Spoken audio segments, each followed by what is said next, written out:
Welcome to, it's very good to have this many people. We don't usually Yeah. get this many crowd, so it's nice to welcome everybody. Today is the regular meeting of the Medfield School Committee. We're going to do some minutes of, approval of minutes, which we'll have to table probably a little bit. The new business for tonight is the Student Advisory Council report, high school band trip approval, the Blake Middle School iPad presentation. We're gonna talk a little bit about the Dale Street building project. The superintendent is gonna report on the fiscal year 15 budget and full day kindergarten expansion. And then we'll have some public input. So I think we'll, unless we can do the minutes quickly, I think we can do it. Yeah, quickly? Okay, then why don't we move ahead with approval of the minutes from Okay. August 27th. Okay, yeah, I reviewed the minutes for August 27th and September 16th, 2013, regular meetings, and I move that they be approved as submitted. Second, Second. all in favor? Aye. And September 16th. She did them in one, Yeah. in one. Yeah, I did them in one one. motion. Oh, we did one, okay. Yeah. Okay. So you just gotta do the executive thing. Okay. And I've also reviewed the executive session minutes, minutes for August 27th and September 16th, 2013, and I recommend that they be approved as submitted. Second, Second. all in favor? Aye. First item of new business is the high school student advisory council. I think first up is, who's first up? Hi everybody, I'm Thomas Cadman, and I'm the freshman rep to the school committee. Generally speaking, the first quarter has gone well for the freshmen. The BYOD is working very well. They worked out all the old Wi-Fi problems before. They would log into the Wi-Fi and then they'd be kicked out and they'd have to keep logging in. And it'd be a waste of time and then you just have to keep logging in. But now you can log in and stay in, so that's really good. Then we're using the devices more in classes with like peer editing, studying, and research. In most classes, we are using Google Drive, which is an online way to peer edit and turn in documents. In Google Drive, all the documents are saved to the cloud, and you can access them on any device anywhere, so that's really helpful. It really means that we don't have to print out our homework and hand it in, because we can just share the document with the teacher, and then they can be graded on Google Drive. Also, the freshmen are preparing for our first midterm in January. The teachers have started to tell us how to study and what the midterms are all about. It's a pretty big change because in middle school we didn't have any midterms, but I think it will go well. And then lastly, I met with my student government recently, and we are planning our first fundraiser. We will be selling chocolate bars later in the winter, and this fundraiser will just be to raise money for my class. Thank you. Great. Good job, Tom. Thanks, Thomas. Hi, I'm Erin Bankert.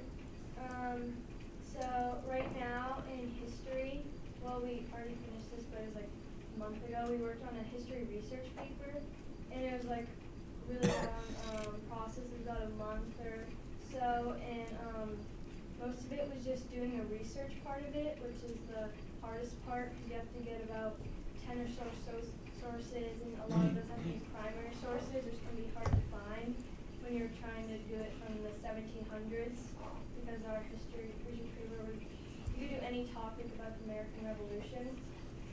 And in English, we just started the play A Doll's House, and it's about like gender stereotypes, which is interesting to talk about. And like our day stereotypes, there's a lot of stereotypes for boys and girls, and kind of like seeing like what boys think of them and girls, so that's just an interesting conversation coming up.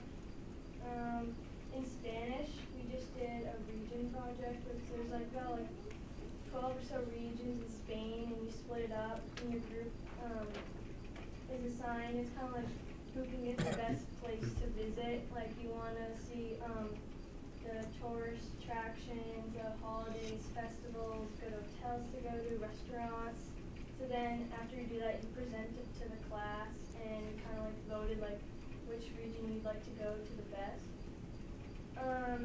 And this Friday we have the Golden Shoes competition. I don't know if you've heard about this, but it's a competition the sophomores do. It's like a dance. So in wellness, we've been practicing different sorts of dances like the foxtrot and the waltz and the hustle. And so your class picks 2 dances you want to perform, and you so boys and girls are matched up, and you dress up, and all the sophomores go down Friday and you perform it. So that's be a really fun thing before break. I'm looking forward to judging that, by the way. Yeah. I'm one of the judges. That's about it. What we're doing right now. Thanks, Aaron. Good job. Hello.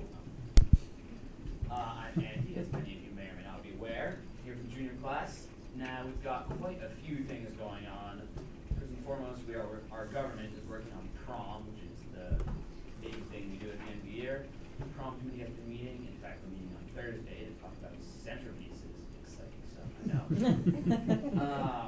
Midterms are coming up, as Tommy mentioned.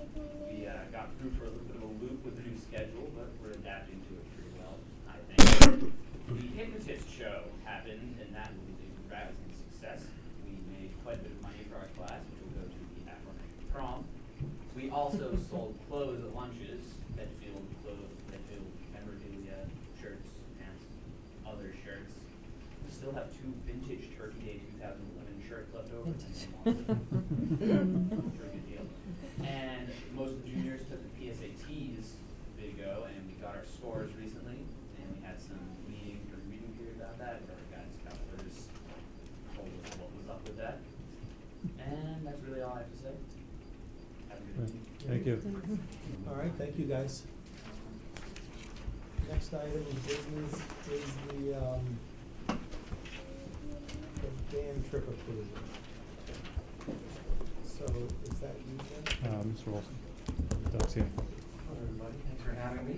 I'm here to introduce, if you haven't known about it, and ask for permission to do our biannual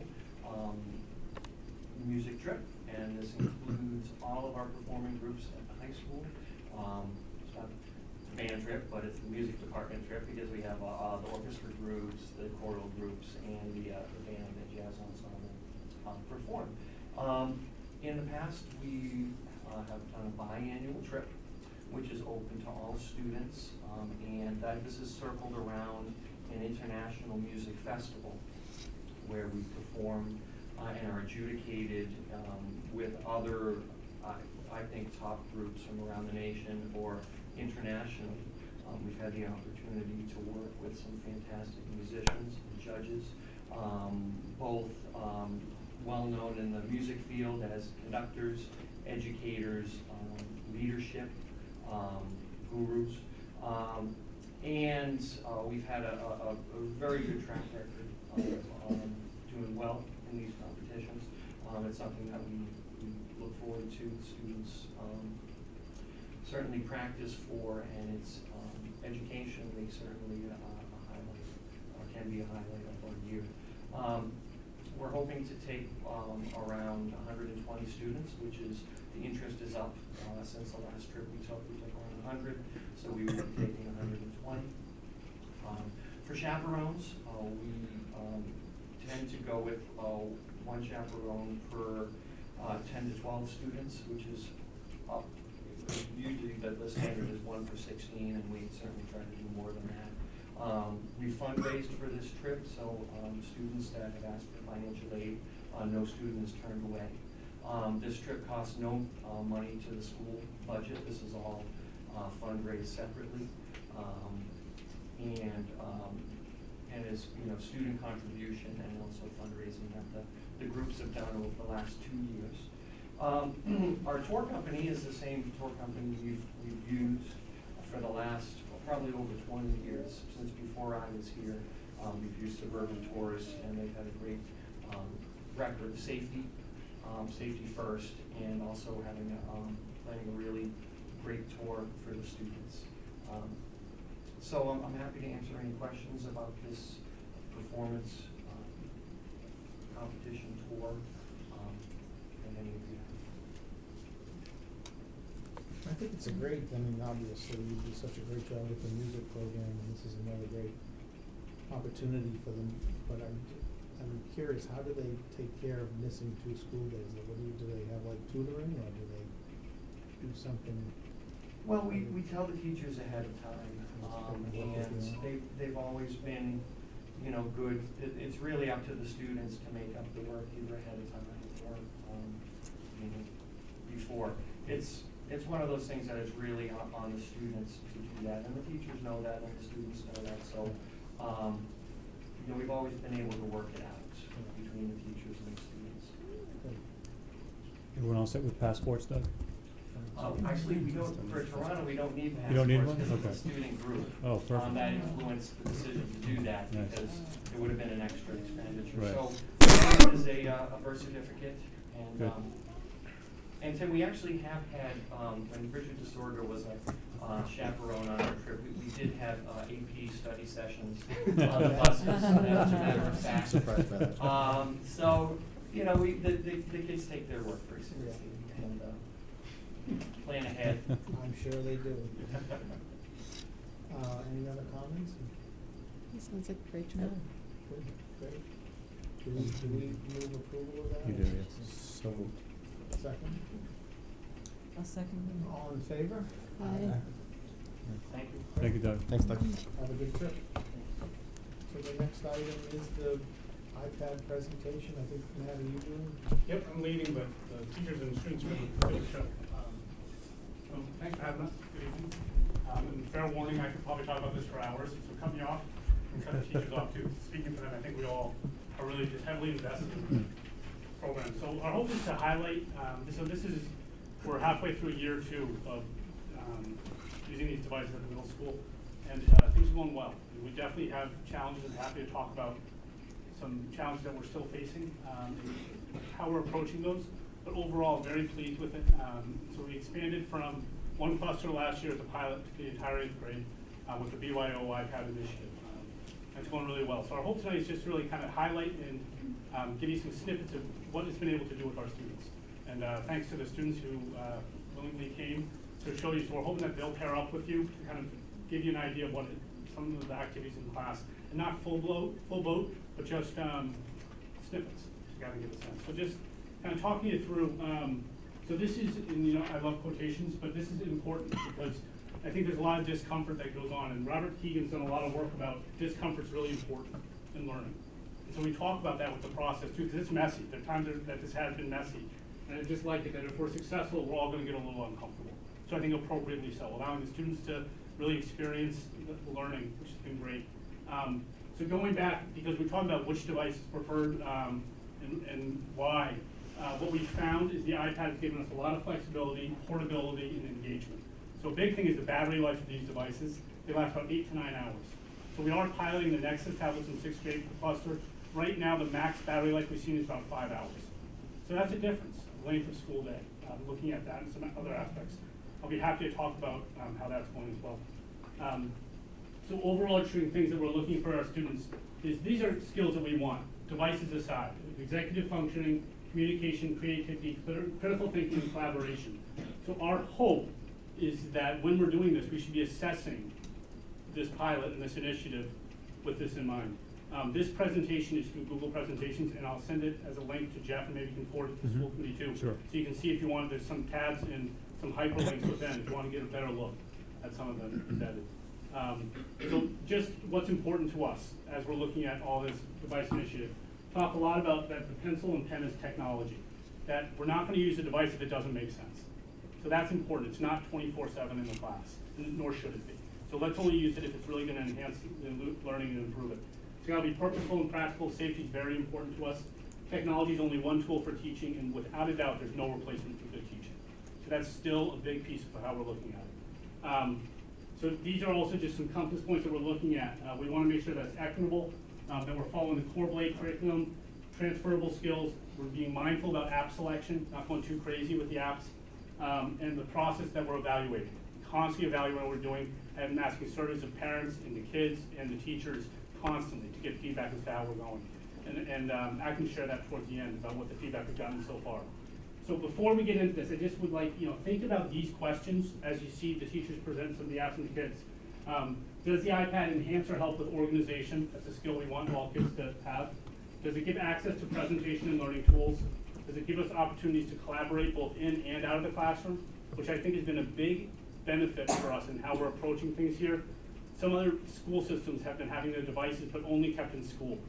And I think there's been a big kind of, quote unquote, game changer and allow us to enhance more when students have the devices at home and bring them forth. And we've been very fortunate that the community has supported us with that. Is it giving good communication between the student and teacher? Does it help to adapt with new ways to learn and do and constantly adapt as we're looking at things? And does it provide avenues for our mission statement? Because that's really what we should be thinking about in every way, is what we're looking at. So just really just some guiding principles that we want to think about, that the iPad's really allowing us to have students create and really be innovative and individualized, to collaborate in organization. And I can go into a little bit more on this, but I'll kind of bypass it for right now. So we're going to start with Cynthia. Cynthia is going to talk about the lab A, or an augmented reality. So I just want to pair up. Just move a chair in front of the table. Yeah, just scoot on up, pair up. Okay. So this is an activity that I've done for years. It's a great activity.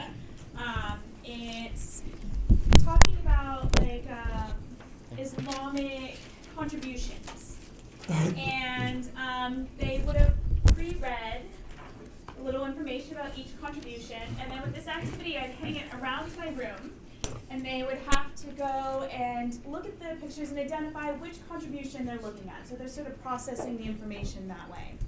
And they still do this, but now with the iPad, I'm able to literally add another layer to it. This is the augmented reality.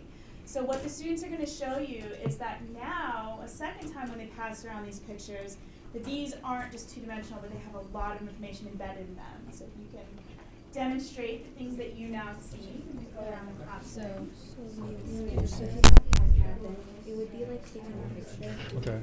So you hold it above, can you see it? Yeah, I can see it.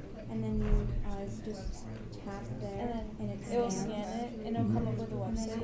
and then you can Thank you, that was great. Like 3 or 4 more to show. I just want to be mindful. I don't want everyone to be Thank you. Jason's going to talk about explain everything now. So do you want to do that? So one of the tools that we're going to demonstrate right now is an app called Explain Everything. This is like Layer. This is a non-subject specific app. So this is an app that all the teachers and students can use in the classroom. Kate, if you'll come on up here for a second.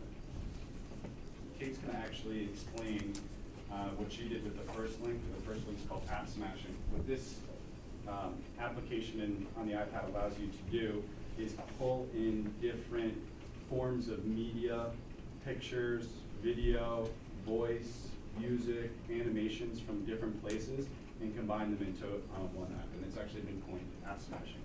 So while I play this, we're not going to play the audio, so you don't have to hear the science video playing in the background, but Kate created this, and we're trying to kind of let her explain what app she used and what she did and how she did it. Just quickly.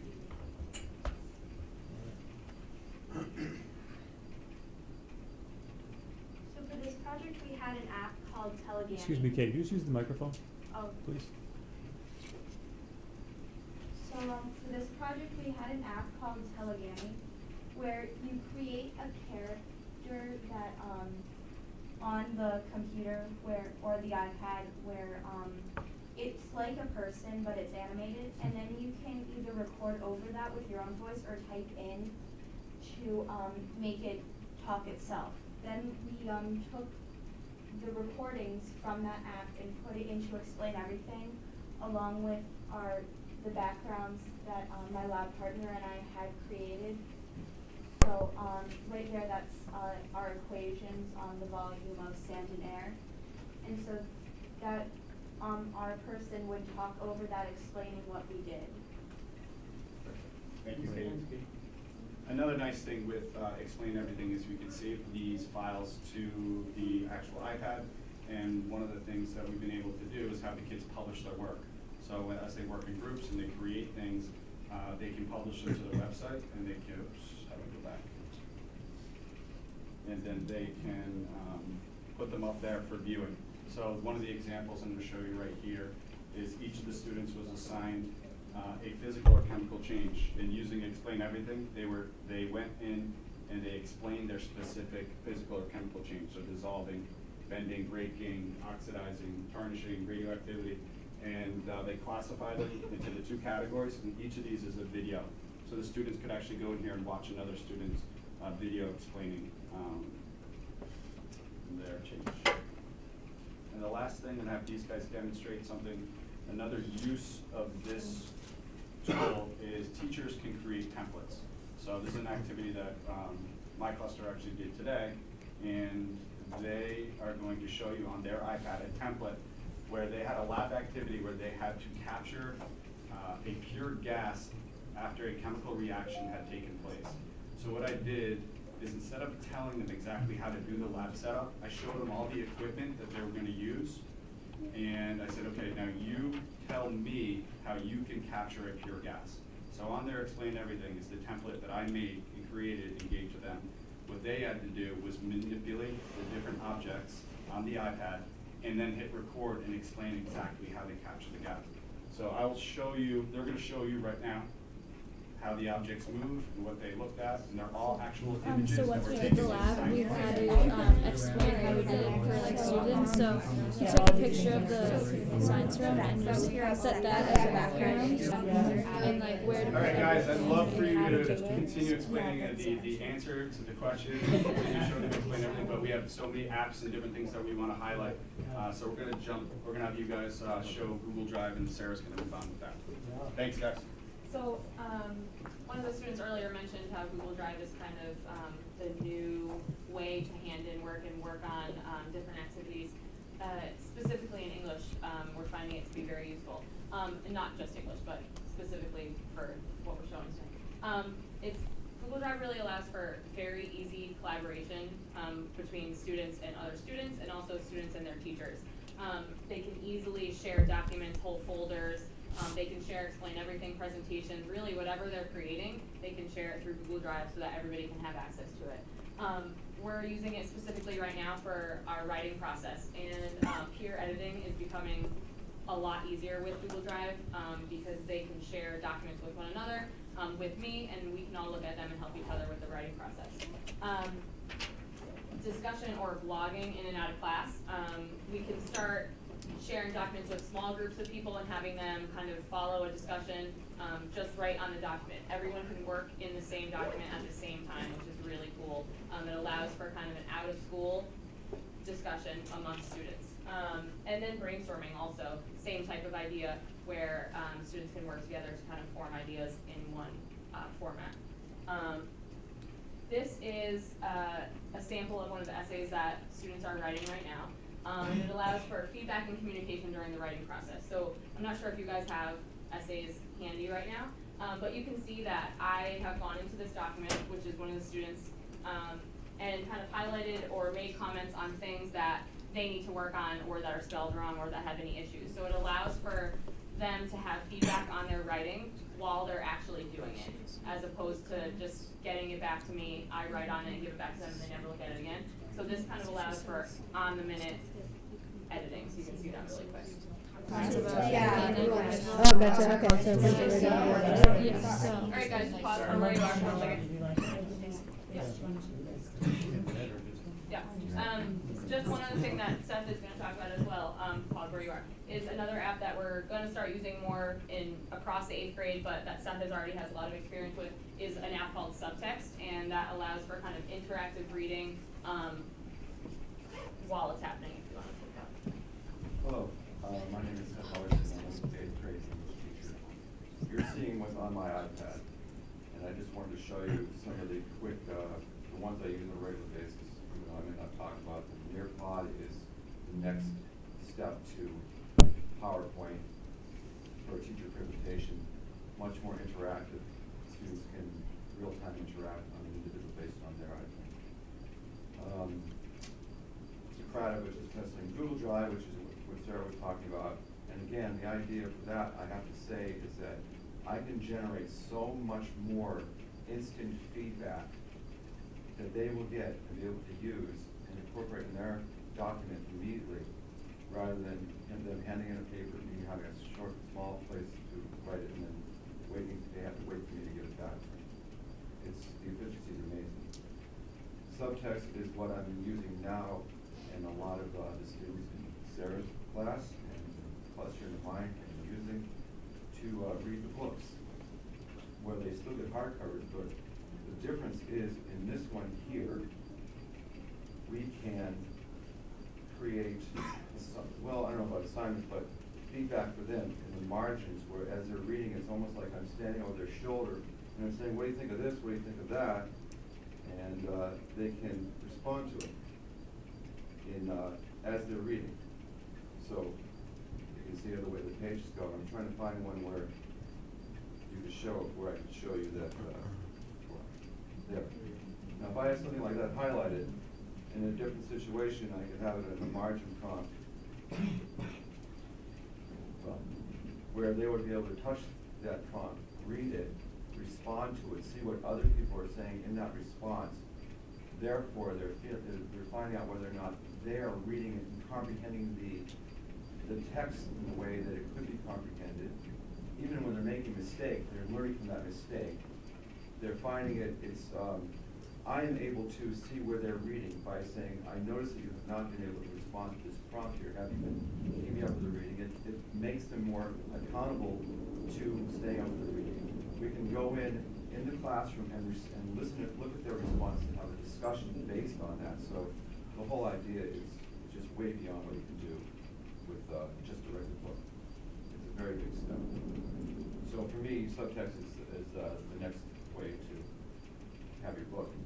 You're not going to lose it. It's not going to fall. Not going to. You can use it over and over.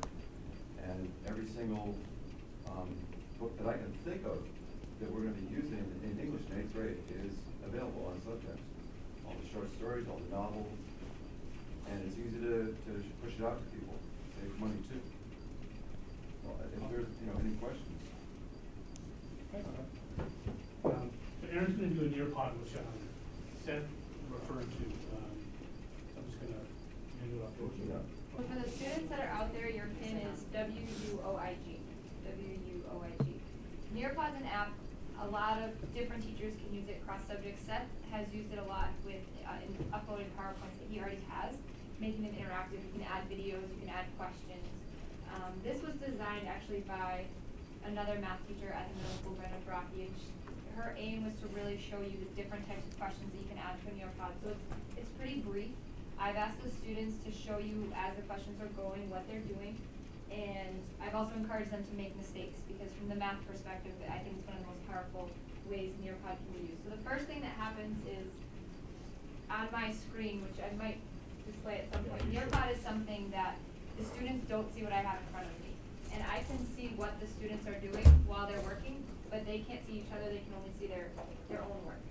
So this is a free text question where they can actually just type in an answer about the line y equals -3x plus 5.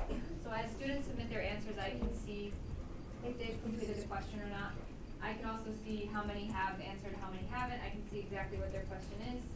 Once they type that in, I'll actually be able to share their work with each other in a second. The biggest part of this is, from the math perspective, the ability to share their mistakes, but they remain anonymous. So then they can add to the discussion about what could that student have done better, what did they do well, where can they improve, and they get really excited about that. If it's a right answer or they have a nice picture that they've added, they definitely like to share that it's them. So here's an example.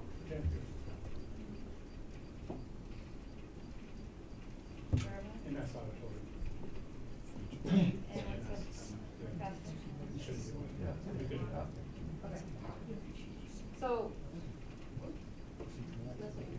So for example, I can see Julie's answer right here that she says the slope is -3, the y-intercept is 5, and it will come out as a negative line. I can see exactly who answered that question. And now I just shared it to the students, but if you look at their iPads, they can't see that it was Julie. So if Julie had made a mistake, it's a great way to spark a discussion in the classroom without throwing Julie under the bus, and she can stay where she is. So one of the drawbacks is that once you hit submit, you can't go back and change it. So I'm constantly hearing from students, oh, I didn't mean to do that, but then they're a little more forthcoming about their mistake. So I can flip through and see if there's any others that I want to share. At this point, I'm going to move on to the next question. So here's one where they can actually draw on the graph. So a lot of students at this point are used to using styluses, they like to make pictures.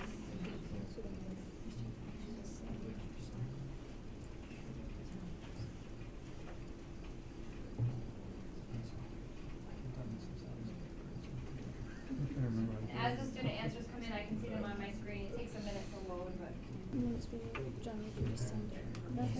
So here's an example of student work that I might share with them to promote a discussion. So first thing we might talk about is what the student did well, and chances are they're gonna say that they had the correct y-intercept, they had the correct slope. So in terms of graphing the mechanics, they actually graphed the line correctly. But someone out there, what could this student have done better? Julie? I should have drawn a line. Exactly, you should have drawn a line, hopefully with arrows on both ends. And then at that point, what I would typically do is maybe flip through until I found one and shared it saying, this is an example of what the answer should look like. Especially effective with open response, you can really show a complete answer versus a complete answer. Someone that uses complete sentences, or perhaps the difference between showing the work and explaining the work is a big one. So that was an example of the draw it slide. Here's a poll, I believe. So this is just an opinion question. I can see once each student has answered, which is huge, so I can tell, is this taking a long time? Not necessarily the poll, but if it's a harder question, if it's taking a long time, I can tell. Once I have the answers, I can share the answers with the students, so they can kind of see how the rest of the class answered, and they can also pull up and see what their answer was as well. This is also pretty effective, the quiz method. And I've kind of asked them to go through pretty quickly just to answer whether right or wrong, just so you can see kind of the result once it's done. The good thing about Nearpod especially too, not only is the quiz this is student-paced, but the draw it, especially for math teachers, is huge because they can actually write out things that sometimes can't always be typed math-wise. So I can see, if you look at my iPad, I can see, for example, question 2 went pretty easy, they all got it right. Question 1 and question 4 seem a little bit harder. Red indicates that it's a wrong answer. So it really gives us as teachers instant feedback about which questions we need to review, which questions really need no review at all. Obviously, I don't need to go over question 2. And then I can share the results with the students. So they can see their pie chart. So Jack should have all green, and Kate would have 3/4 green and 1/4 red. And then they can pull up at the bottom and see which specific questions did they get right or wrong. So it's instant feedback for them as well. I can see which ones I A couple final things that Nearpod can do is that we can actually also create a Nearpod homework assignment where they get a code that they can take home and self go through this. So it's not teacher driven, but student driven. And as a teacher at home, I can actually pull it up and start to see the comments, like we did for the Middle Ages when I had you interview your parents and record that, and we did a pie graph. It's also a great tool for students who are out that day. They literally can still participate in class by putting in that code and following along. So those are also great possibilities with that app. Well, the other thing about Nearpod, so just a couple things come up, because I think concerns sometimes from parents and teachers too is accountability. And what are the kids going to be fooling around? So this app is great because Aaron's able to monitor what the students are doing the entire time. So you know if they're off track. The other thing is oftentimes at the end of the class, does everyone understand? Yeah. Now we can know for sure. You get really good feedback. So in middle school, you have the model of teaching A period, D, E, and F, maybe all the same lesson throughout the day. Well, A period, at the end of the period, you can do a quick assessment, get quick feedback, and start to tailor it quickly for the B period, the next period, to really know and have a much better sense for this type of feedback right away. It allows to individualize a good amount. So just, a couple other things I just want to touch base on. So, we talked about responding to student needs, which I think technology allows us to instantly do that. So with the death of Nelson Mandela a couple weeks ago, on that Thursday, the news came out and I sent an email to staff saying, we've got to address this somehow with advisory. We've got to make sure we're recognizing what's going on. So Seth created a Nearpod that night and that morning and was able to respond immediately and sent it out to the entire 8th grade team and to other advisors saying, if you're able to show this, here's a biography of his life. So I think not just necessarily through the iPad, but technology allows us to respond immediately and really make it real. So then another activity, and I'm speaking for you, Seth, but he asked the students through, what was this app, Seth? That was the Nearpod. It was a Nearpod to find apartheid. So these are 3 student images that they came up with apartheid. And a lot of our students had no idea what apartheid was. And that's not a slight on any curriculum, it's just it hasn't been in the news. A lot of our students had never heard of Nelson Mandela. So we had to, it allows us to really respond immediately, and that's really important for us too. And it didn't take a whole lot of time to do that, which is really important. You know, just, there's more else. So what have we found? There's a lot. So I think it has done a lot of these things. Is it perfect? It's not. Before I kind of wrap up, any school committee members have, or Dr. Mars have any questions? I'm for just students? curious Yeah. on, from last year where the pilot was to this year, what has sort of been the biggest change? What have you really sort of worked on that's really, that you saw from last year that really kind of? So I would say, I mean, there's a wide range on that. So the 4 teachers who are on the STARS cluster, they've really, you know, taken it with their own learning to a different level. We're also concentrating with the other 8 to 9 teachers who had not been in that experience. So a lot of professional development in that. I think where the amount of growth that as a grade that we've done has just been immense. The first few months, it's hard. So I think we're using it a lot more practically and more purposefully too. And I think, you know, Jason talked about that app smashing, using different apps to interact with one another. We're doing more. The Google Apps for Education has been immense for us as a common playground. And that's not iPad specific, but it really has allowed for a lot of the communication amongst that. So this presentation was through Google presentation. It allowed us to collaborate with each other and with students a lot more. So I think that's been a real game changer, and it's been a nice housing ground for a lot of the apps. I also want to just mention, which I should have before, Diane Horvath, who's our technology innovation, has just been a rock star for us. You know, real go-to person in that. And I think for both students and teachers, I mean, go down to her, when she's in our building, we're lucky. I try to monopolize her as much as I can, which she's nodding is true. But I mean, really, it's been really nice to have the resource. I want to thank, you know, the committee's support in that endeavor, because I think professional development is critical, and I think that's the thing, Ken, is we know it's also expensive, but it's very important because the other thing I'm noticing is it's really some of the quote unquote maybe more skeptical teachers about it are drinking the Kool-Aid in a good way. You know, I think, which is good because teachers are a wide range. You know, I'm going to pick on Cynthia a little bit. Talked last year about Cynthia being more novice with technology, and I think that's a reality that we need to know that where staff are at, and trying to meet them where they're at, but also each of them have to push forward. I do feel a really strong commitment administratively that because we've asked families to engage in this financially, that we have an obligation to make sure we're using it, but not all the time. But we can't just say, you know what, I don't really believe in it, because we have made the decision that we do believe and that we think it's going to help. You know, in the survey results that so far we've gotten have been very positive, nothing, and I'm asking for critiques a lot too. I haven't been surprised by any critiques. I think there is some out there that don't fully believe or philosophically agree with technology and education. I disagree with that. I don't think it's everything though. I think it's balance on everything. I think we're remiss not teaching it. I also think the philosophy of mistakes is critically important, particularly at the middle school level. Because if they're going to make mistakes with this technology and think about social media, and we've engaged in that discussion too, talking about using Twitter as a class, it's one of the 8th grade classes now too, and thinking that we have a responsibility to teach our students how to use it because they're using it. And for us to pretend that they may not, or kind of cross our fingers, I just think is doing them a disservice too. So trying to incorporate some of that conversation more in a liberal manner, like let's welcome that conversation, how it's been. In the middle school, the infrastructure is robust. You're not having any infrastructure issues. It's been. I would say, I mean, I'm turning to the teacher who use it more than I. We haven't had pervasive problems. I mean, I will say that it's been very strong. I think the Wi-Fi's been immense. I mean, teachers are nodding. You know, occasionally things, but that's going to happen. I mean, no more so. I haven't experienced no more so than I do in my own house, to be honest with you. You know, things that kind of come up. When it does, we bump back in. So I don't know. Yeah. Well, with regard to that, but with regard to also what I want to say is, being a carpenter, I used to be a carpenter, and I've always been taught that if you have a tool, a better tool, use it. This is a better tool. Now, if your power saw, if the electricity's not there, you still have your hand saw. But this one, if the Wi-Fi is out, you still should be able to adapt and be able to do the job without this. But this, use it because it's a better tool. And I can add too, I've pretty much gone paperless this year because of the iPad. And if the Wi-Fi is not working, I wouldn't be able to do that. I have to go and print out all the copies, but it hasn't been like that at all.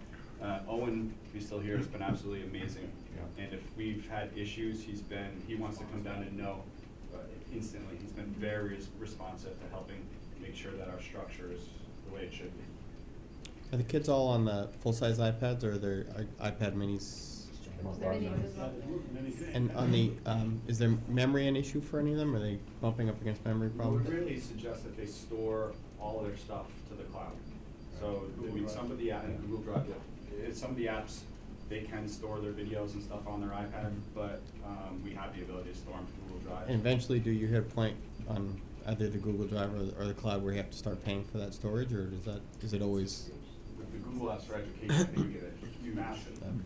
Yeah, so I think the question comes up that sometimes families have said, should I get the 16 memory or 32? Right. I think a lot of it has to do with what that child may be putting on their own device. For school purposes, there's no need beyond 16. Okay. There's really isn't, but some kids may have more music or videos, so that's. The memory issues I've seen, because their kids' personal iPads, is they have these immense video games. Mhm. As soon as they delete those, their memory's all back to normal. And from a cost piece, so the only app that we've been using as a school that costs money is Explain Everything. All the other apps are free, which we have a real commitment to as well. That, and we haven't, unless it's really not a need, that there's a big change to get the paid version. Why? Explain Everything is the one app that you'd see known as like the one app.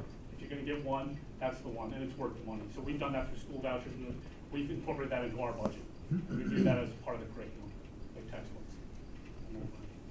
The other thing I just wanna highlight, there's a link in so Diane set up a mobile learning blog, and it just highlights different things we're doing. Also, a big piece that we've learned and really trying to do more of is parental resources.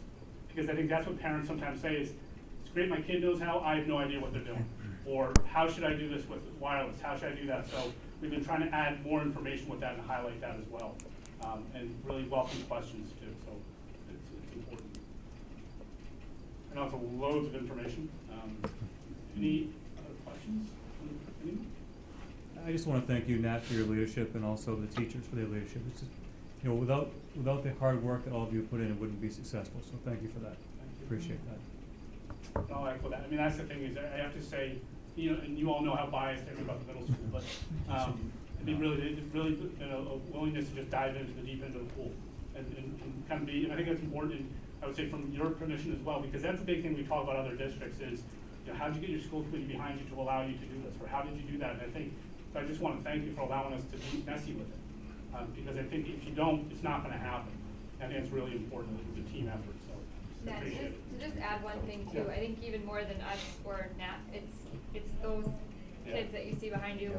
We are blessed with students that make good choices very consistently, and I would say I've probably learned more about the iPad this year from them than from anyone else, because if I can't figure something out, they are excited to figure it out first. So they have been awesome.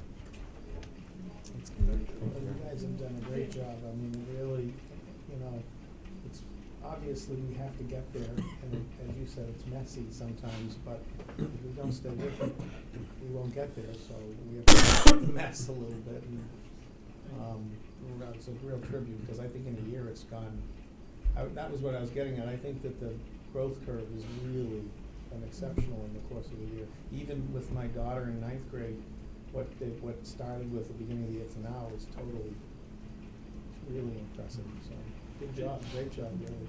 Thank you.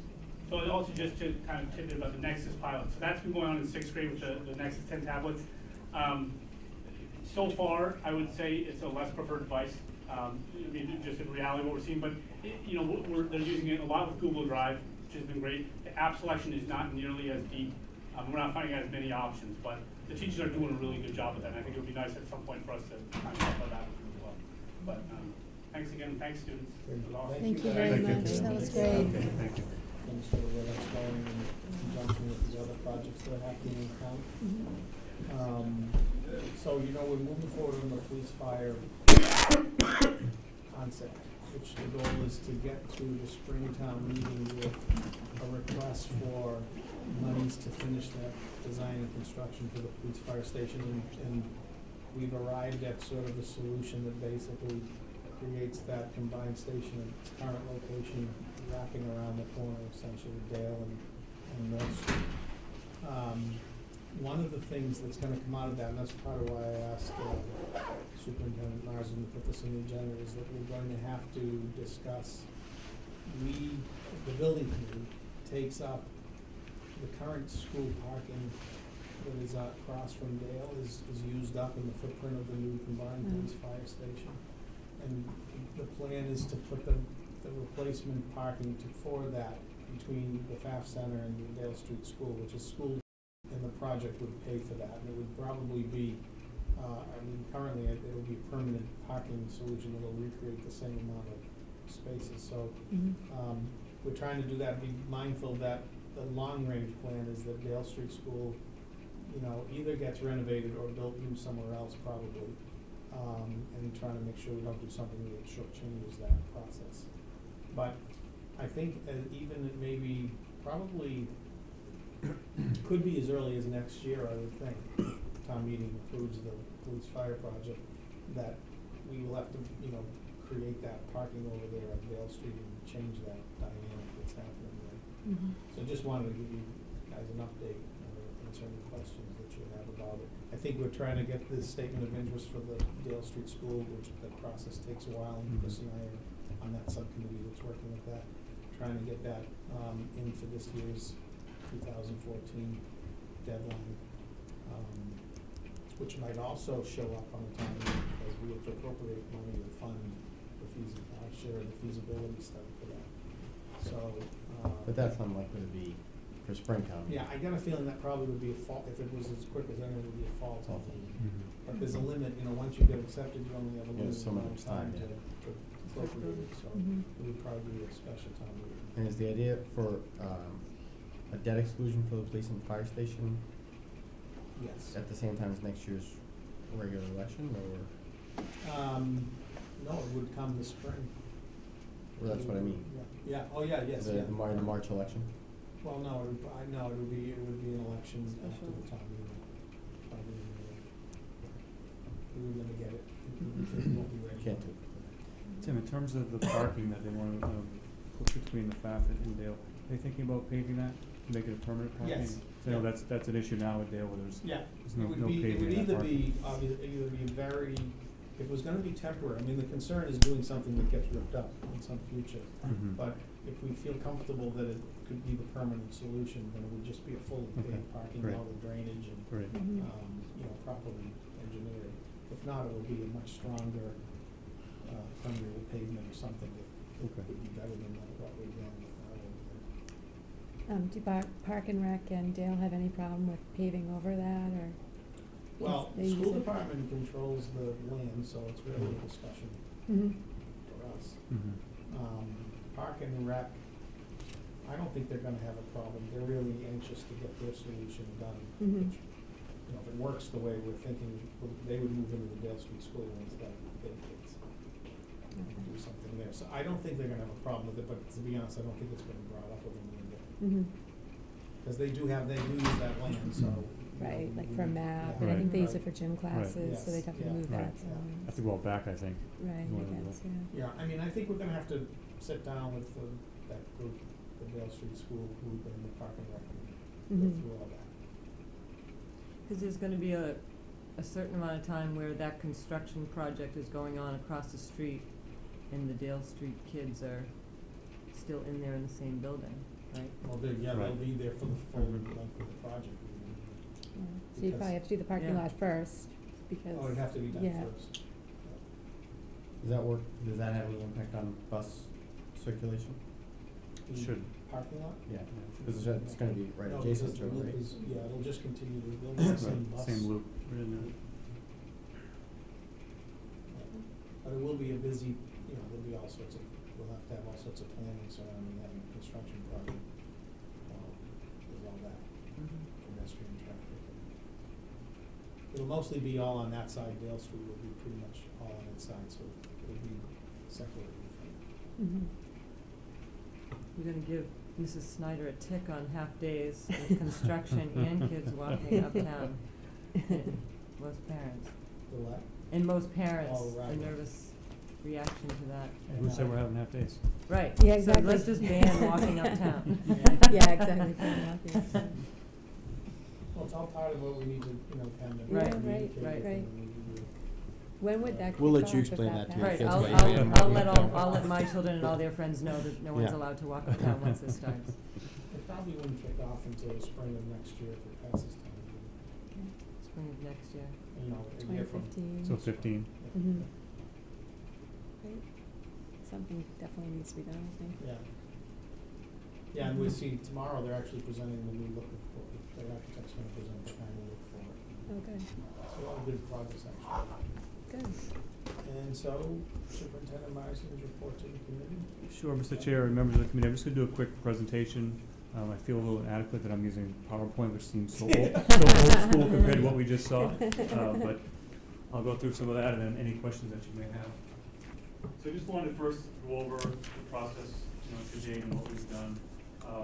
So the leadership team, as we know, met and went over some of the priorities that we have for each school in the district. The principals, the content specialists, as they always do, met and developed budgets. Charlie and I met with the principals and the content specialists to review their proposals and what they had in the budget. And that was really a good process for me as the first time going through a budget, that I feel to get understanding exactly how the budget works here and what the typical requests are from each school. We Board of Selectmen and the Warrant Committee held their meeting, and they outlined the expectations they have for each department. And if you remember in that meeting, they discussed 2.5% increase in budgets. The leadership team, the school site councils, myself, Charlie, we all met and discussed, what does it look like in terms of your requests from each school as a leadership team, as a school site council member, and they gave their input and suggestions in the budget. And then we had a meeting at the school committee subcommittee on budgets, met with the warrant committee. We had our initial meeting to discuss kind of expectations, budget drivers, et cetera. And then Charlie and I have met and we have developed the initial budget. We spent the last probably 3 weeks doing that, going through, Charlie doing the bulk of that work of actually putting it all together, and he and I sitting down and cutting where we thought cuts needed to be made. In terms of the assumptions going into the FY15 budget process, we wanted to make sure that federal entitlement grants, that they be level funded. If you remember, Charlie talked a few meetings ago about some of the sequester issues with budgets that we lost about $40,000 in federal money in FY14. So we're making that same assumption as we're doing FY15. That Chapter 70, which is the state money, the state aid that we get in Medfield, will be level funded.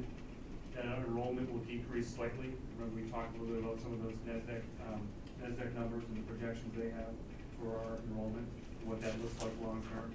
So it looks like maybe about 80, the projection for next year in terms of enrollment decrease. Talked about expanding our tuition-based programs, so that would be preschool and kindergarten. So we'll move to full-day kindergarten, expand that. Right now we have about 10 or 15 slots available each year, depending on enrollment and needs of students coming out of preschool. And we're looking at expanding preschool another 12 slots this year. So again, revenue generation, but providing more opportunities for the kids. And then circuit breaker, which is that money that we get reimbursed from the state once we go over that threshold of 38,000, give or take, it changes each year. We get reimbursement from the state, and that's been as low as 42%, as high as 70%. So we're banking on 55% of what we looked at in our assumption. Statutorily, I think it's 72%, but we've never actually seen that amount. Some of our drivers as we get into FY15, certainly any school budget, 80% of your budget is instructional and personnel costs, and all of our CBAs are up this year, so that's certainly going to be a budget driver. Transportation, that's our regular transportation. We spend around $1 million a year on that, and the bid for that will go out in February. So we're doing that with an assumption right now and an estimate, but we don't know what that real number is going to be going into FY15. Certainly every district in Massachusetts, special education is a budget driver. So in district, out of district, transportation and program development. As you know, we're starting a new program at the high school next year, and capital allocated funds last year to make some improvements at the high school to house this program, so that will start. Certainly save us money in the long run, but they great program for our kids. Continue our commitment to professional development. Nat had just talked about some of the great things going on the iPad. A lot of that is traced back to the strong professional development this year. And then in terms of technology, looking at our infrastructure, we made a commitment this past summer to improve infrastructure. We'll do that again this year, looking at the elementary schools to provide more wireless access for elementary teachers. And then our hardware replacement, Dale Street is up this year for computer replacement. So that's certainly a budget driver, and then software. We're looking at upgrading software for both student information system, but also the business office, and then student software. We're looking at all web-based programs for kids and all the software that kids use, so that comes with the yearly cost each year.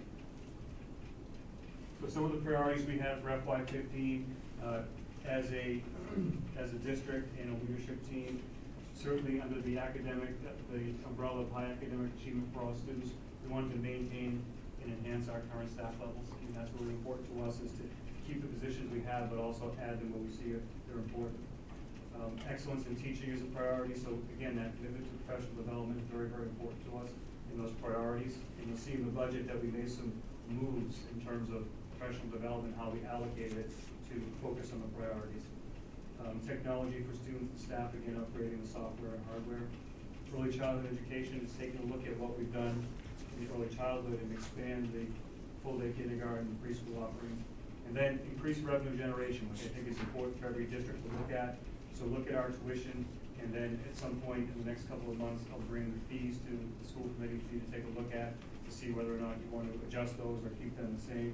You know, I'm not advocating for a bus fee, but certain things that you see, there aren't many districts left that don't have bus fees. Medfield's one of the few that don't. Looking at athletic fees, we're the second lowest in Tri-Valley. So those kinds of things, and it doesn't mean we have to change them, it's just having the conversation about it and looking at building use fees and those kinds of things. So those are just some of the ideas that we had priorities for FY15. So you see the increase that we have in this initial version is 3.98%. But this does a lot. This budget does a lot for the district, and certainly enhances what we're trying to do around here. And I'll go through each item and what it does. So it maintains our current staff. So the staff, it's much like a level service budget. The staff you see is the staff you get in terms of next year. So there's only a couple of reductions, and we've made some adjustments, but certainly keeps that current staff here. Includes steps and lanes, excuse me, in the teacher's contract and a cost of living increase. So remember, steps and lanes, step is an increase in the teacher's contract based on years of service, and a lane is a horizontal move in the teacher's salary scale tied to education improvement. So as teachers get additional credits, they move horizontally. So that's all included here, and then a cost of living increase as well. Jeff, there's at the end of this fiscal year, there's a bump in the base. Remember what it is? There's a 0.5% on the teacher's contract. There's a bump in the base on the last day of the school year. Do you remember how much it is?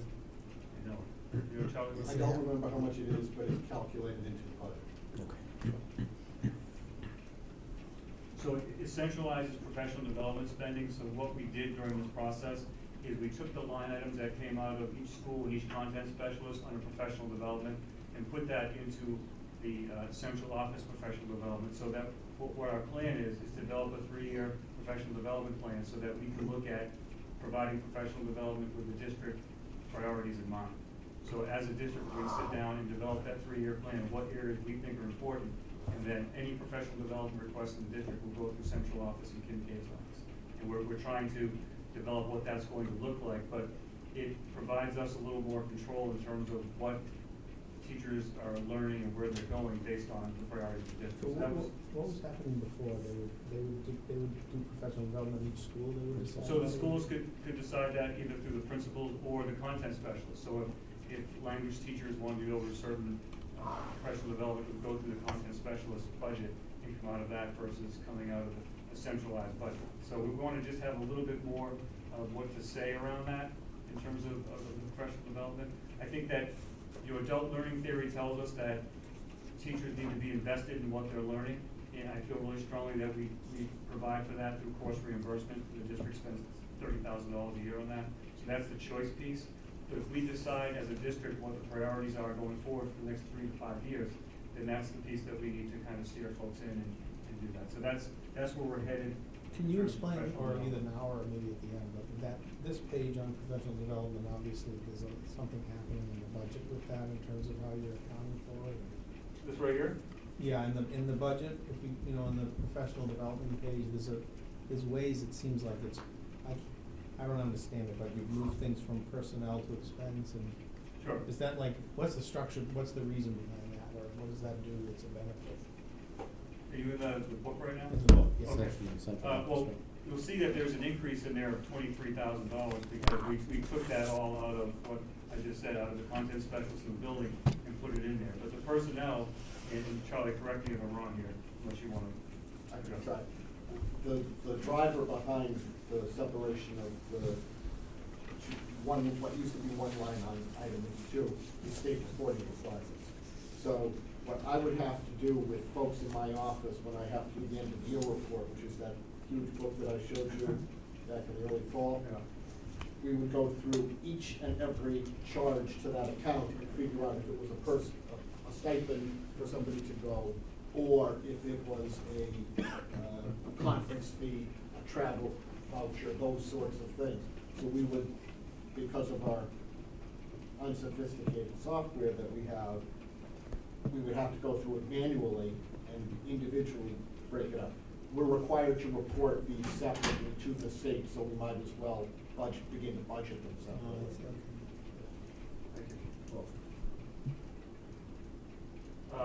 This also adds a math position at Dale, and we're still looking at what that looks like. So there can be two different ways to do this. One would be a math coach, which would be someone who would work directly with the teachers on their instruction and help them with that and give them feedback.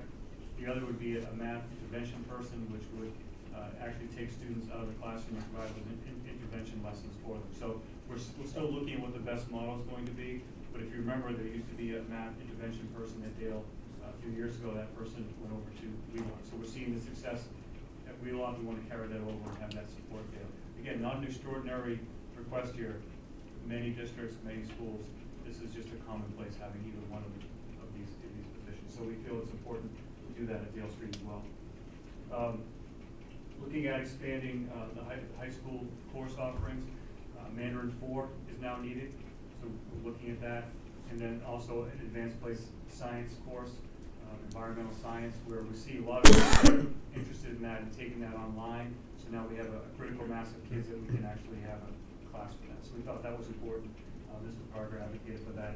And you know, we have those 16 or 17 kids that are already taking this course online. Let's have it live in school in Medfield for these kids.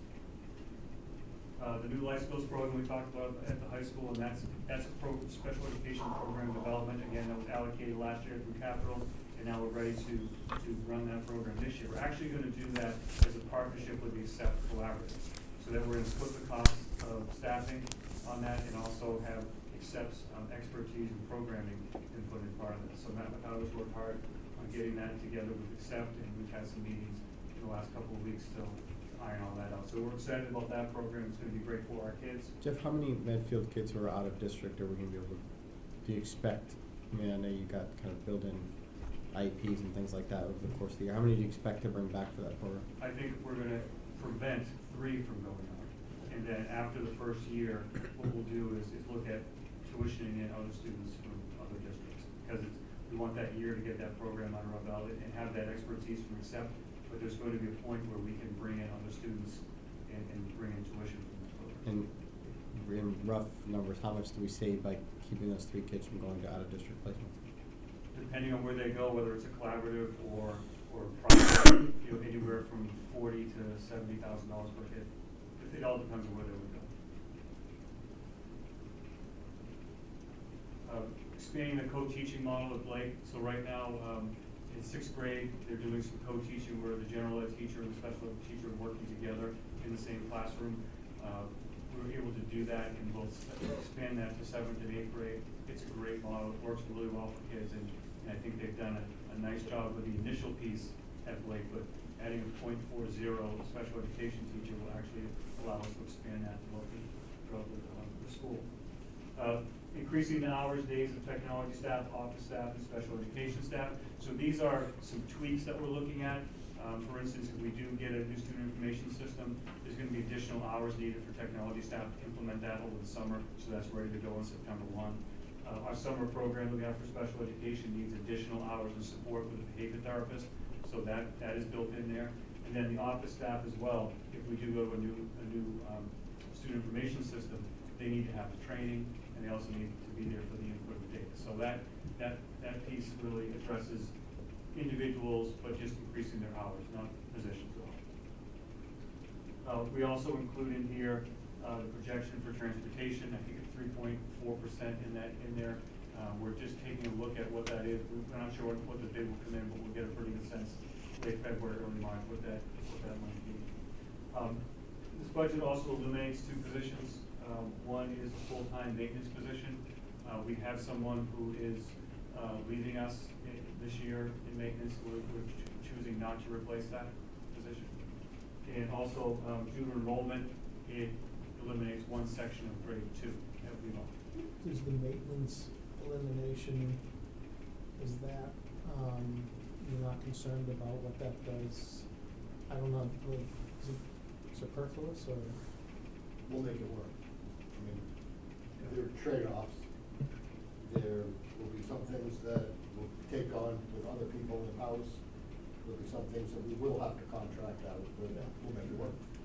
One of the things the Mass School Building Authority looks at is your maintenance when they determine your reimbursement. Right. I don't know how that calculates with that one elimination, but it would be something to look at. Well, I think one of the things that they've, and when Catherine Craven ran that, had that conversation with her, that they look to see if it's actually been maintained. And if buildings aren't maintained well, they're less, Right. they're not looking at less favorably in terms of what they want to do, either fund the project or what they're going to reimburse it. So I think our buildings are in pretty good shape. Our guys do a really good job with the maintenance piece. But I think this was something that, Charlie and his staff felt that we could do for a year and see how it would work out.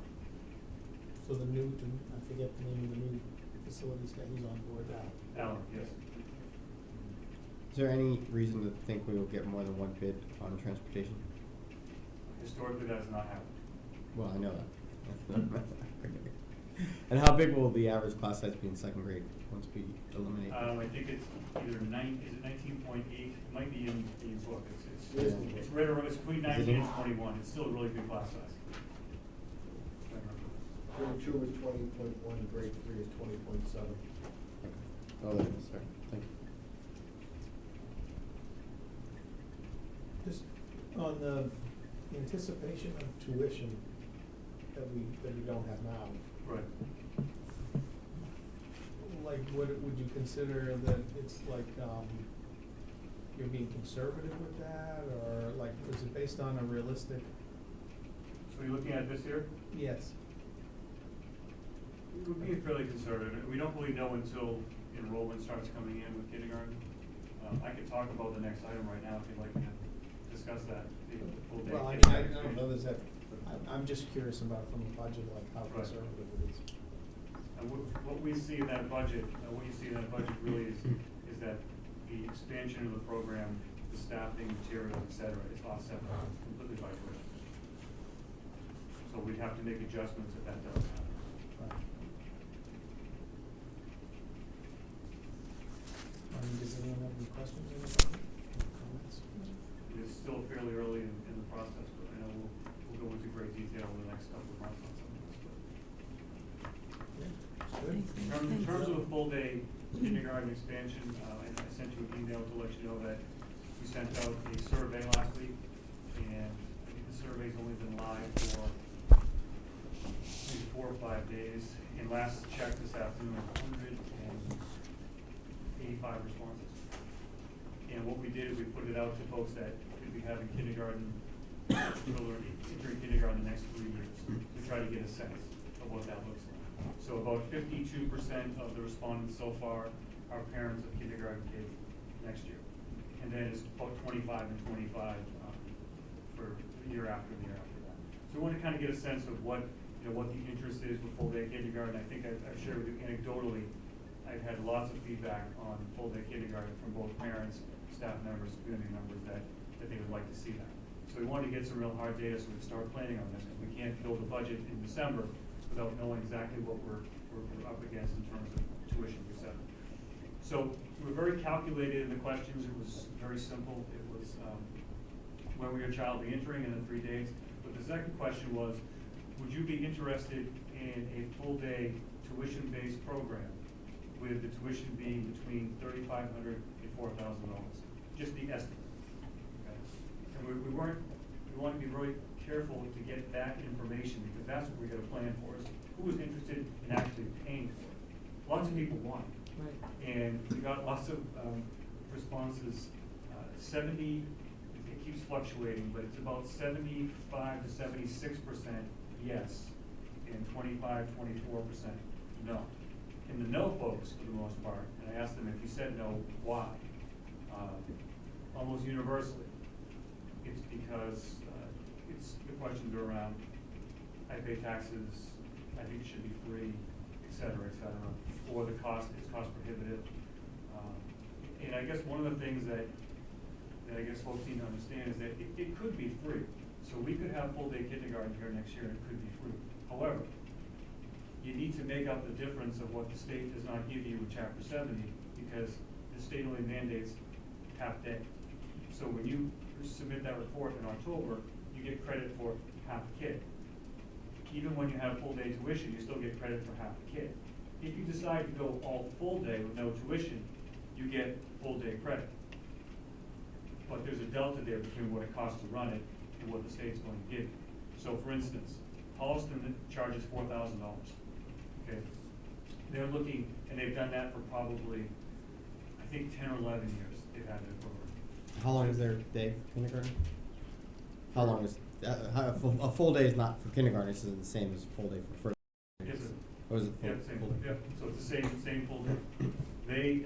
They're looking at going to a free full day for all next year. So what it's going to cost them is almost $600,000 up front. So what they're asking is the town to kick in $600, and then the school will recoup that money over the next 2 to 3 years through Chapter 70.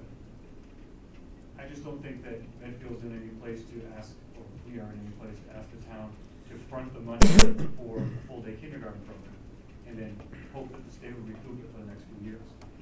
And it's not being met well in Holliston by their finance committee. So some places have done it, but what they did is, if you look around, you see free tuition or you see free full day kindergarten, is they got in 13, 14, 15, 16 years ago when there was a grant for it, when the state was trying to advocate for this. They got in then, it was free then. They absorbed that when the state grant money evaporated and just kept up with it. So if you got in 15, 16, 17 years ago, so your Brooklines, your Weston, your Natick, your Framingham, those are all free because they got in when you could. Now, you see most places around here are charging tuition because they see the benefit of it. They see that it's important for kids to have that full day. What we're asking kids in kindergarten to do is what we used to ask kids in first grade to do. It's changed. And to have a 2.5 hour a day to accomplish that, it's not fair to the teachers, it's not fair to the kids. So I think there's certainly 76% of our families say that they would pay for it, but I'm not so sure that's going to get us to the 100 slots we could potentially have open. I think you have to start somewhere, and if we have 60 this year, that's better than the 10 we have this year. So we'll have to see how that enrollment and how that the kindergarten alternatives night and all that kind of thing, where we get a sense of where people are. So this is the initial feedback. You know, it started off at 90-10, but once more folks get involved, it went to 75-25. Now, how many communities charge for full day kindergarten, roughly, versus offering it free? I mean, is it like 50-50? I might have it right here. Let me just grab that. I have,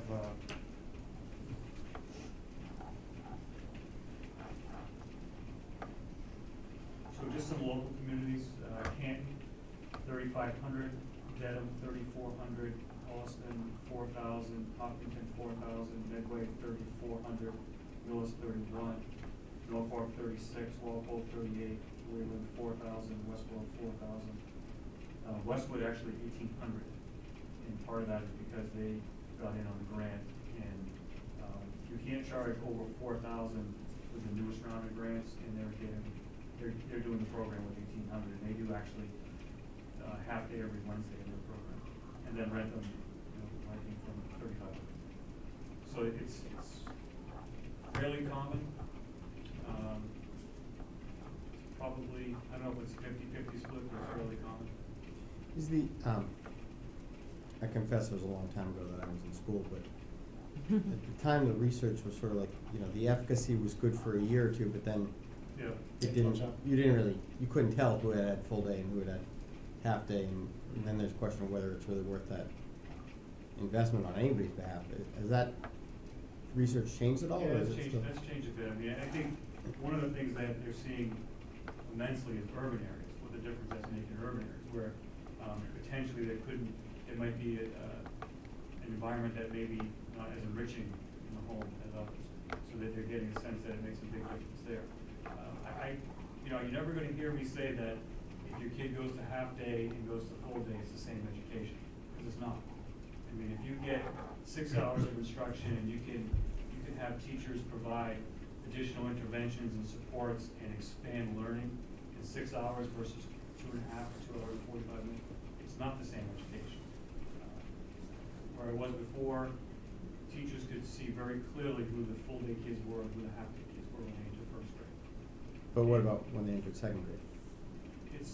There's a gap there, there's an achievement gap there. I mean, I think the scores that we had in my former district were really linked toward universal preschool, full day kindergarten, and providing all what kids need early and building on that versus playing catch up when they arrive on your doorstep when they're 6 years old.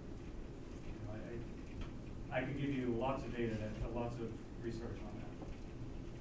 If you'd like me to take it. So do they,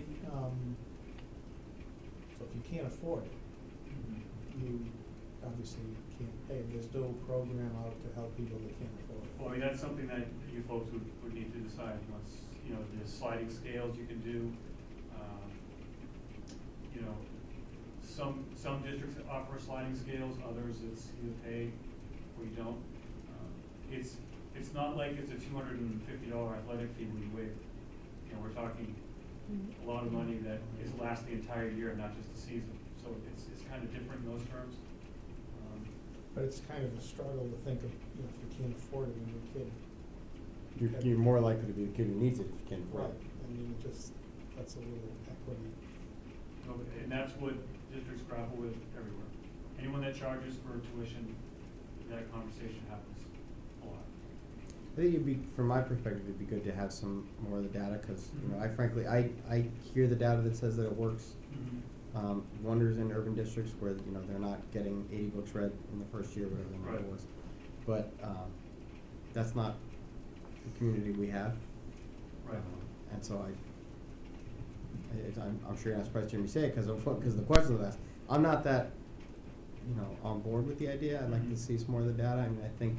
And you're not on board with the idea of people paying for it? No, I mean, I'm not sure about the efficacy of full day kindergarten in general. I mean, to me, you know, you're taking on a lot more burden. I'm not sure, you know, how many of those 5-year-olds are really ready for that experience in September. You know, I see a lot of kids who are at that age who, you know, are literally kicking and screaming just to get on the bus, and to send them off for 6 hours just seems like a lot to me. Well, I mean, coming from a district that I've just spent the last 7 years having successful full day kindergarten, I mean, I think it's a choice that parents make. I mean, I made it as a parent. My son didn't go to full day, my daughter did. It was just based on the needs of my kids. I mean, if we were forcing full day and saying full day for all, I think that's a different argument. But I think we're giving folks a choice. If they want to go, that's great. If they don't, we still have all the half-day options for them. Okay, that's what I was wondering. So you'd keep a certain amount Absolutely. of half-day, so it As would. many half-days that people want to go, that's what we have. We have to by law. So the full day would be tuition-based, but the half-day would be, no tuition. Right. So we have a limited full day program now, right? Right. So how many people do we turn away? So we have 10 lots. Yeah, There's a that's a waiting lot, list, right. Ed quickly told me this morning, he's had a waiting list of 40 to 50. And then, by the way, the tuition for this, $4,700 in Medfield right now. Oh, wow. So you only have a few slots, so you can charge a little bit higher. We're looking at between 35 and 4, because there's many more slots available, and we can still make it work financially. How So long has for- it been full day that you could pay $4,700 now? Do you guys know? That's been a Charlie while. might know. It's an integrated. I don't know when it started, but I believe it was here when I got here 9.5 years ago. I don't recall it being a discussion of implementing it. Yeah. It's not good, so.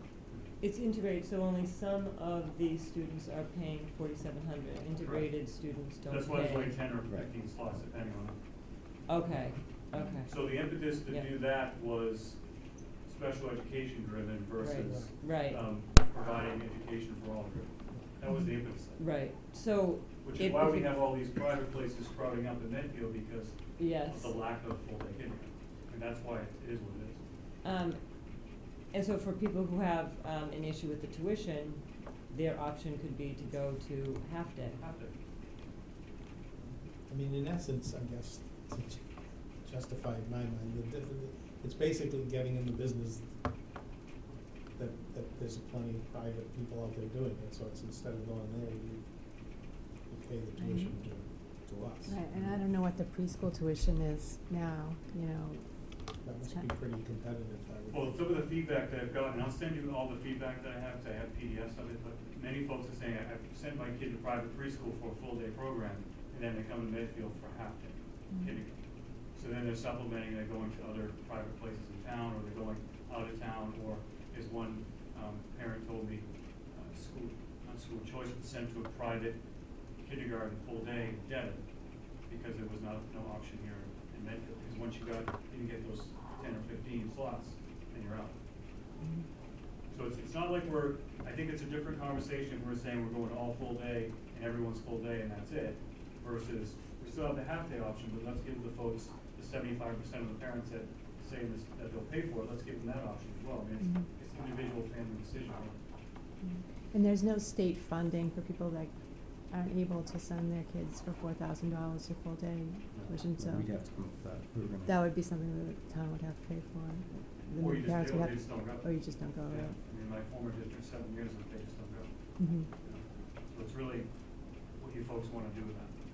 I think it would be useful too, for me anyway, I don't wanna speak for everybody, to see what the schedule looks like for a typical half-day kindergartner and Sure. what actually they're getting in a full-day kindergarten. And, you know, in terms of hours of instruction, you know, what a typical week looks like, for Right. example, so that we can sort of assess that too, We it can would do help that, me. absolutely. And also I have a question, like, what is the impetus behind the need or their wanting of the full day for their child? Is because they think they're developmentally ready and they should have more rigor with academics, or For parents? is for the parents, or are Yes. most of those 75% working parents and so they need It's a mix a of place? everything. It's a mix. It's okay. interesting, you know, It's you not get, broken down. you know, cherry pick some to fit my argument here. Well, you have to give them to us so we can cherry pick the That's other. right, that's right. You know, there's a lot of really good feedback where, you know, any concerns, no, please do it. We need it, exclamation, exclamation, exclamation. I was shocked when I moved here, there was no full-day kindergarten option for my kids or anything. There's a lot of feedback around that, just as much as there's 25% of people that don't think they should pay for it because their tax bills are too high to make. So, you know, but I'll give that information. I mean, you'd basically be, in some ways, competing with MAP too, right? Right. Sure, but there's Yeah, people kids here that will say, you know what, always- my kids love math, they're going there, that's fine. I think that's important, math still has the after-school piece as well.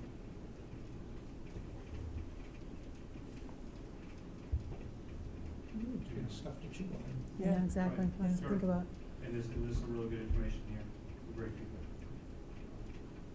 So I'll send out PDFs of this tomorrow. Great. Give you feedback. Thanks, sir. Anything else on Good that? job putting this together. No, thank you. Very helpful. Thank you. The next item on the agenda is public input.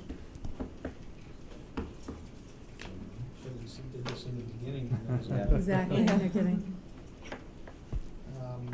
And then we've listed our future agenda items. I don't know if anyone has any, if you want to comment on them or if anyone wants to. When's the memorial principal search gonna kick off? I think we'll probably put an advertisement in the newspaper the second or third week in January, simultaneously send a letter out for folks that want to participate in that process. Mhm. And look to have an appointment, I would probably say in March, Okay. you know. Westwood's probably gonna be going out for one soon too, so we'll be in competition with them for elementary. Trying to think of who else is going out. we'll be going out a little bit ahead of Westwood, so that'll be good, but I'm sure we're gonna compete over the same people. Okay. One thing that's not on there that needs to be on there is, my entry plan report to the committee, which will be the, either the second meeting in January or the first in February, kind of the findings and all that. Well, we also use pumpkin, but I don't know if anyone has any comments, JJ? I don't think much. I think things are going pretty well overall. I know that my grade isn't part of the BYOD initiative, but we use stuff like Google Drive especially English class, but in a bunch of our classes, and I think it's going very well, you know. And throw that out. I think the whole thing is going well. Okay. And I mean, I have siblings in I have a sister in 8th grade and a brother in 7th grade. I think that, with my sister, I think it's great. I think she has everything on her iPad. And I really think it works.